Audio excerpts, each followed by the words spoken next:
4 দিনের সফরে উত্তরাঞ্চলে যাচ্ছেন তারেক রহমান। 9 জেলায় অংশ নেবেন বিভিন্ন কর্মসূচিতে। নির্বাচিত সরকারের সঙ্গে কাজ করতে প্রস্তুত চীন।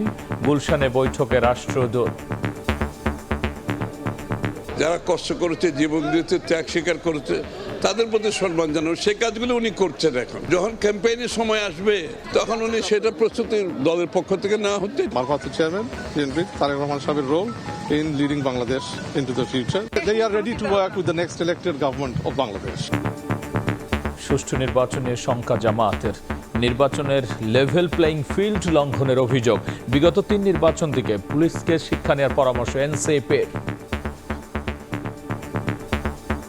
প্রার্থীদের বাছাইয়ের ক্ষেত্রে বড় ধরনের বৈষম্য আমরা দেখেছি। দলীয় ডিসি নিয়োগ করা হয়েছে, দলীয় দৃষ্টিভঙ্গি থেকে তারা দেখেছে, তারা আইনকে দেখেনি। আমরা সম্মানিত পুলিশ ভাই এবং প্রশাসনদের দৃষ্টি আকর্ষণ করব, আপনারা বিগত 3টে ইলেকশন থেকে শিক্ষা লাভ করেন। দেখছিলেন প্রধান শিরোনাম। রাত 11টার সময় সঙ্গে আছি আমি গোলাম রাব্বি। এবার অন্যান্য শীর্ষ সংবাদ। রাজধানীর তেজগাঁওয়ে স্বেচ্ছাসেবক দল নেতা মুসাব্বিরকে গুলি করে হত্যা। আহত আরও এক। জড়িতদের চিহ্নিত করে দ্রুত বিচার নিশ্চিতের দাবি নেতাকর্মীদের। এবারের নির্বাচন হবে লাইনচ্যুত রেলকে ট্রাকে তোলা, বললেন ইসি সানাউল্লাহ। ভোট ঘিরে 8 ফেব্রুয়ারি থেকে 7 দিন মাঠে থাকবে আইন শৃঙ্খলা রক্ষা বাহিনী।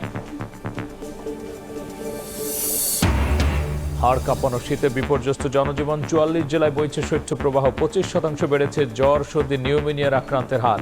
শিশুদের উষ্ণ রাখার পরামর্শ। এবং যুক্তরাষ্ট্রে যেতে লাগবে $15,000 পর্যন্ত জামানত। বাংলাদেশ সহ 38 দেশের নাগরিকদের জন্য নতুন ভিসা বন্ড নীতি 21 জানুয়ারি থেকে কার্যকর।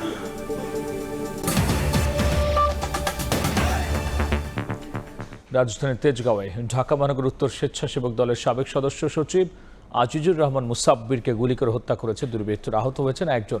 রাতে মুসাব্বির সহ কয়েকজন তেজগাঁও থানার তেজতুরি বাজার এলাকায় আড্ডা দিচ্ছিলেন। এ সময় মোটর সাইকেলে কয়েকজন এসে তাকে গুলি করে।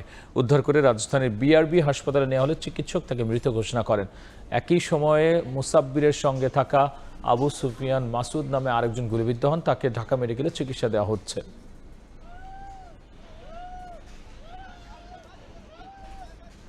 এই মুহূর্তে রাজধানীর বিআরবি হাসপাতালের সামনে আছেন সহকর্মী তাসনিম তৌহিদ। সবশেষ জানতে আমরা সরাসরি যুক্ত হচ্ছি তার সঙ্গে।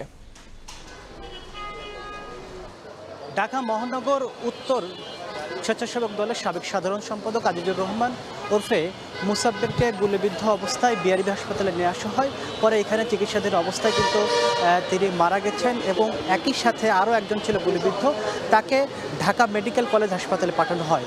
এখন এরপরে আমরা দেখেছি যে ঘণ্টাখানিক আগেই মূলত মুসাব্বির চৌধুরীকে এখানে মৃত ঘোষণা করা হয় বিআরবি হাসপাতালে। তারপর এখান থেকে অবশ্য লাশটা নিয়ে যাওয়া হয়েছে ঢাকা মেডিকেল কলেজ হাসপাতালে।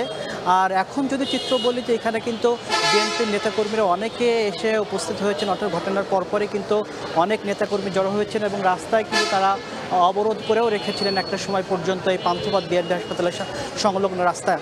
এখন কিন্তু নেতাকর্মীরা আছেন, তারা এসেছেন, তারা অনেকেই এই ঘটনার পিছনে নানা ষড়যন্ত্রের কথা বলছেন, নানা ক্ষোভের কথা জানাচ্ছেন এবং অনেকে বলছেন যে সামনে আগামী জাতীয় সংসদ নির্বাচনকে বিঘ্নিত করতে নানা ষড়যন্ত্র অংশ হিসেবে এটাও করা হতে পারে, নানা কথা বলছেন। তবে এখন পর্যন্ত কিন্তু পুলিশের পক্ষ থেকে বা স্পেসিফিক বা সুনির্দিষ্টভাবে কোনো কিছুই জানা যায়নি এখন পর্যন্ত এই ঘটনার পিছনের কি কারণে এই ঘটনার সূত্রপাত হয়েছে বা কী কারণে তাকে হত্যা করা হয়েছে বা টার্গেট করা হয়েছে, দুর্বৃত্তদের হামলার শিকার হয়েছে, সে বিষয়ে স্পেসিফিকভাবে এখন পর্যন্ত কোনো কিছু জানা যায়নি। জানিয়ে রাখি যে ঘটনার সূত্রপাতটা তেজগাঁও তেজতুরি বাজার স্টার কাবাবের পিছনে ঠিক আসলে এই ঘটনাটি ঘটে, অর্থাৎ তাকে গুলিবিদ্ধ করা হয়। তিনি ঢাকা মহানগর উত্তর শাখার সাবেক সাধারণ সম্পাদক স্বেচ্ছাসেবক দলের। একই সাথে তার সাথে আরেকজন গুলিবিদ্ধ হয় আবু সুফিয়ান নামে। তিনি কারওয়ান বাজার ভ্যান মালিক সমিতির সাধারণ সম্পাদক। তাকে অবশ্য ঢাকা মেডিকেল কলেজে হাসপাতালে নেওয়া হয়েছে। তো এরপরে কিন্তু আমরা দেখতে পাচ্ছি এখনও কিছু নেতাকর্মী এখানে আছে, তারা বিক্ষোভ করছে, ক্ষোভ জানাচ্ছেন এবং তারা বলছেন যে আজিজুর রহমান ওরফে মুসাব্বির তিনি দীর্ঘদিন ধরে রাজপথের একজন লড়াকু সৈনিক ছিলেন এবং বিভিন্ন সময় জেল খেটেছেন, হামলা মামলা নির্যাতন শিকার হয়েছেন। সেই মানুষকে এইভাবে হত্যাকাণ্ডের পিছনে কোনো না কোনো ষড়যন্ত্র থাকতে পারে, নানা কথা তারা এক একজন এক এক রকমভাবে বলছেন। তবে এখন পর্যন্ত স্পেসিফিকভাবে এই ঘটনার কোনো কিছু সুনির্দিষ্টভাবে পুলিশের পক্ষ থেকে আমরা জানতে পারিনি। তো এখন পর্যন্ত স্বেচ্ছাসেবক দলের নেতাকর্মীরা সহ বিএনপির অঙ্গসং নেতাকর্মীরা বিআরবি হাসপাতালের সামনে অবস্থান করছেন, বিক্ষোভ করছেন। অনেক নেতারাও এই হাসপাতালে আসছেন। তো তারা বলছেন যে এই ঘটনার পিছনে সুনির্দিষ্ট কারণ খুঁজে বের করতে, একই সাথে যারা দোষী তাদেরকে দৃষ্টান্তমূলক শাস্তির মুখোমুখি করতে হবে। তো এই ছিল বিআরবি হাসপাতালের সামনে থেকে আমার কাছে সবশেষ তথ্য।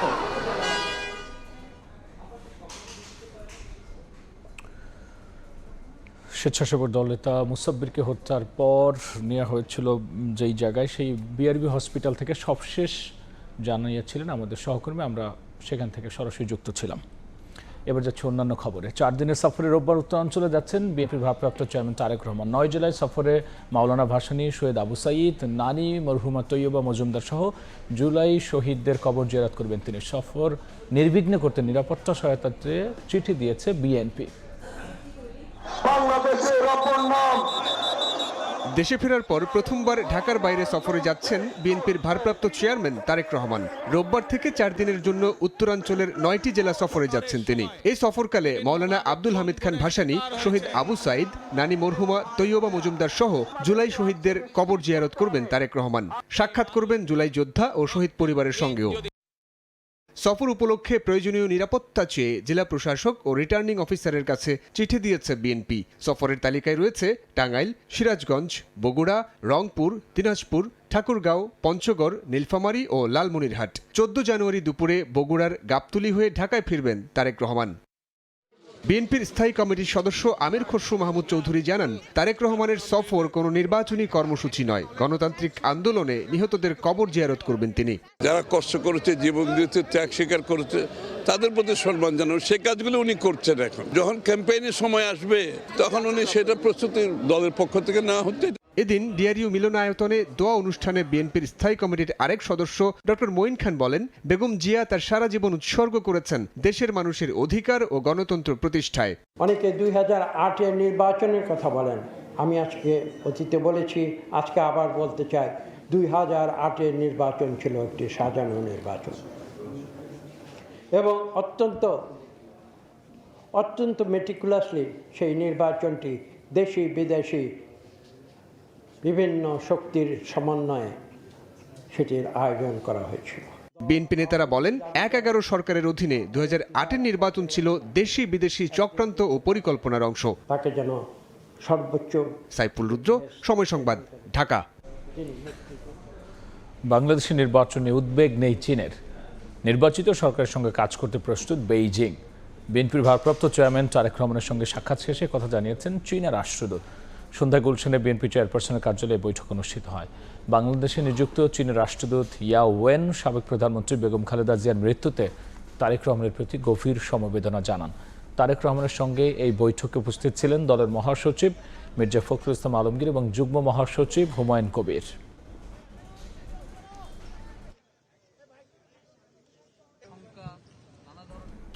সরকার ও ইসির বিরুদ্ধে পক্ষপাতমূলক আচরণের অভিযোগ তুলে জামায়াতে ইসলামী বলছে, সুষ্ঠু নির্বাচন নিয়ে জনমনের শঙ্কা রয়েছে।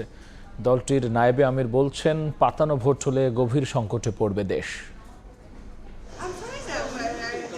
বুধবার সকালে রাজধানীর বসুন্ধরায় জামাতের আমির ডাক্তার শফিকুর রহমানের ব্যক্তিগত কার্যালয়ে আসেন ইউরোপীয় এক্সটার্নাল অ্যাকশন সার্ভিসের এশিয়া ও প্রশান্ত মহাসাগরীয় বিভাগের পরিচালক পাওলা পাম্পালোনি। সঙ্গে ছিলেন বিভিন্ন দেশের কূটনীতিক। 1.5 ঘণ্টাব্যাপী বৈঠকে উঠে আসে নির্বাচন ইস্যু। পরে সংবাদ সম্মেলনে কথা বলেন জামাত নেতারা। আলোচনার নানা বিষয় তুলে ধরে জানান, আগামীতে পাতানো নির্বাচন হলে দেশ গভীর সংকটে পড়বে।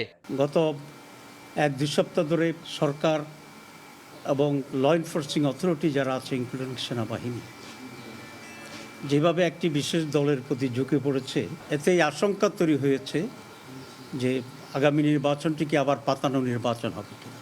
এদিন বিকেলে প্রধান নির্বাচন কমিশনারের সঙ্গে বৈঠক করে জামাতের প্রতিনিধি দল। পরে সংবাদ সম্মেলনে দলটির নায়েবে আমির সরকার ইসির বিরুদ্ধে পক্ষপাতমূলক আচরণের অভিযোগ করেন। সারা দেশে মারাত্মকভাবে নির্বাচনের লেভেল প্লেইং ফিল্ড লঙ্ঘন হচ্ছে বলেও অভিযোগ করেন তিনি।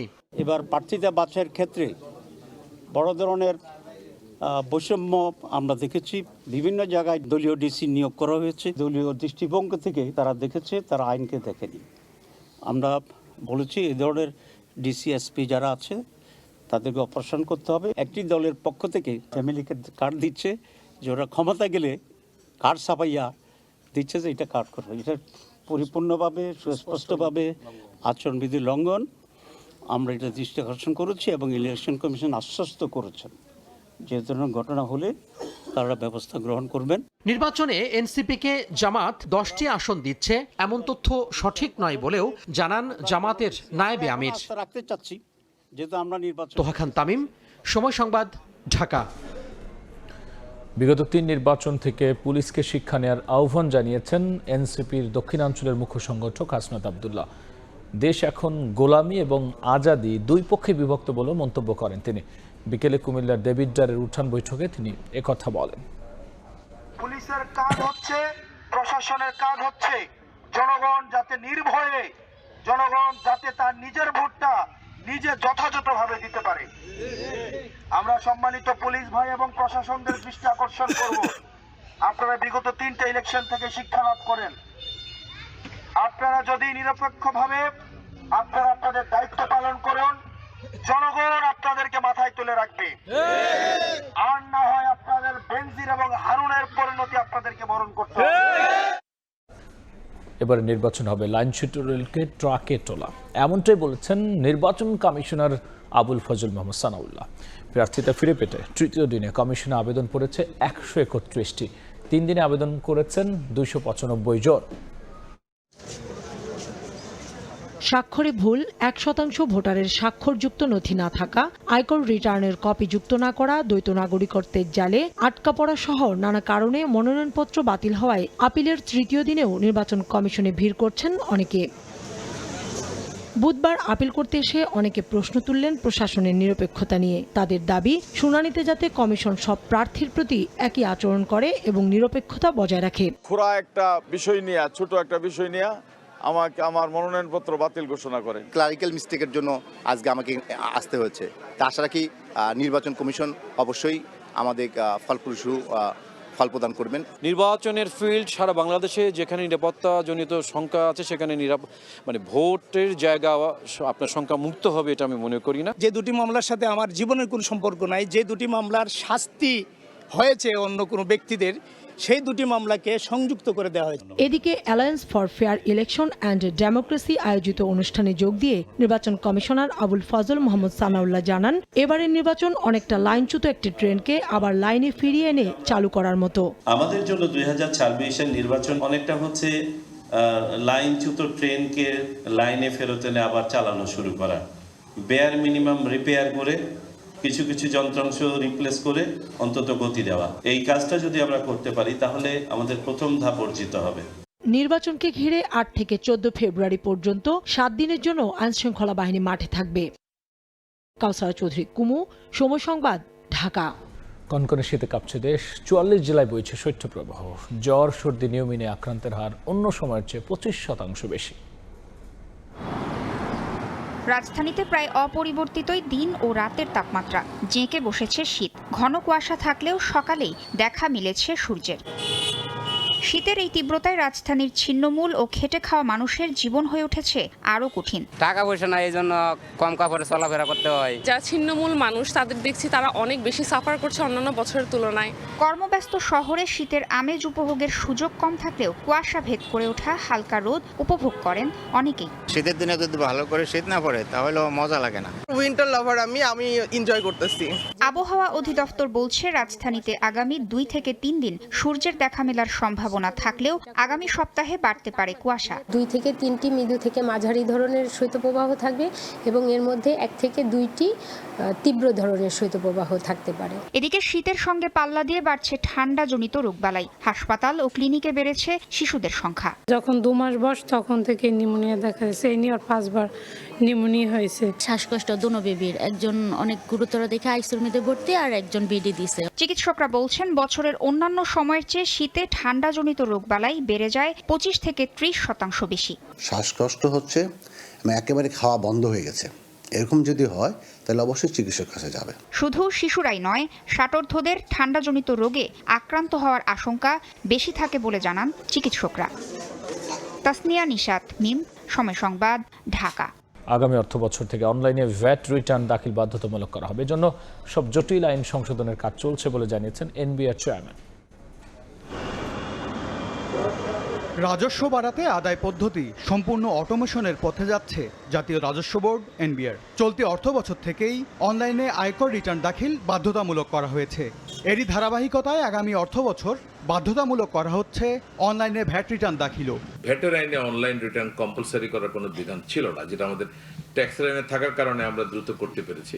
আগামী বছরে আমরা প্ল্যান করেছি যে আমাদের ভ্যাটের আইনেও কম্পালসারি ই রিটার্নের সিস্টেমটা চলে আসবে। এনবিআর আয়োজিত অনুষ্ঠানে জানানো হয় এরই মধ্যে ভ্যাট নিবন্ধিত প্রতিষ্ঠানের সংখ্যা 7.5 লাখ ছাড়িয়েছে। বিপরীতে রিফান্ড আটকে আছে প্রায় 1500 কোটি টাকা, যা ফেরত দিতে ব্যবসায়ীদের ঝক্কি কমাতে চায় এনবিআর। এখন থেকে অনলাইনেই সরাসরি গ্রহীতার অ্যাকাউন্টে পৌঁছে যাবে রিফান্ড। জনগণের যে ভোগান্তিটা হয়, আমি বলেছি যে আগে আমরা অটোমেট করব, আমরা কাগজের কোনো রিফান্ড দিব না, তারপরে আমরা এটা চালু করব, এবং সেই লক্ষ্যে একটু সময় লেগেছে, বাট আলটিমেটলি আজকে থেকে শুরু হচ্ছে। চেয়ারম্যান জানান আয়কর ও কাস্টমস শুল্ক সহ অন্যান্য করের রিফান্ডও আটকে আছে প্রায় 2500 কোটি টাকার মতো। ধাপে ধাপে এগুলো অনলাইন পদ্ধতিতে রিফান্ড করার কথা জানান এনবিআর চেয়ারম্যান। সব মিলে 4000 কোটি টাকার কম আমি দেখি। ট্যাক্স পেয়ার তার নিজের ব্যাংক অ্যাকাউন্ট ডিটেলস দিবে, সেটা আমাদের রেকর্ডে থাকবে। ট্যাক্স পেয়ার নিজেই শুধুমাত্র আমি রিফান্ড চাই বাটনে ক্লিক করলে ওনার কাজ শেষ। এরপরে কাজগুলো হচ্ছে আমাদের এন্ডে। অনলাইনে ভ্যাট রিফান্ড চালুর প্রথম দিনেই 115টি আবেদন জমার তথ্য দিয়েছে এনবিআর, যার পরিমাণ 124 কোটি টাকা। এখানে সময় ক্ষেপণ করার কারো কোনো সুযোগ থাকবে না। এম এস আরিফিন, সময় সংবাদ, ঢাকা।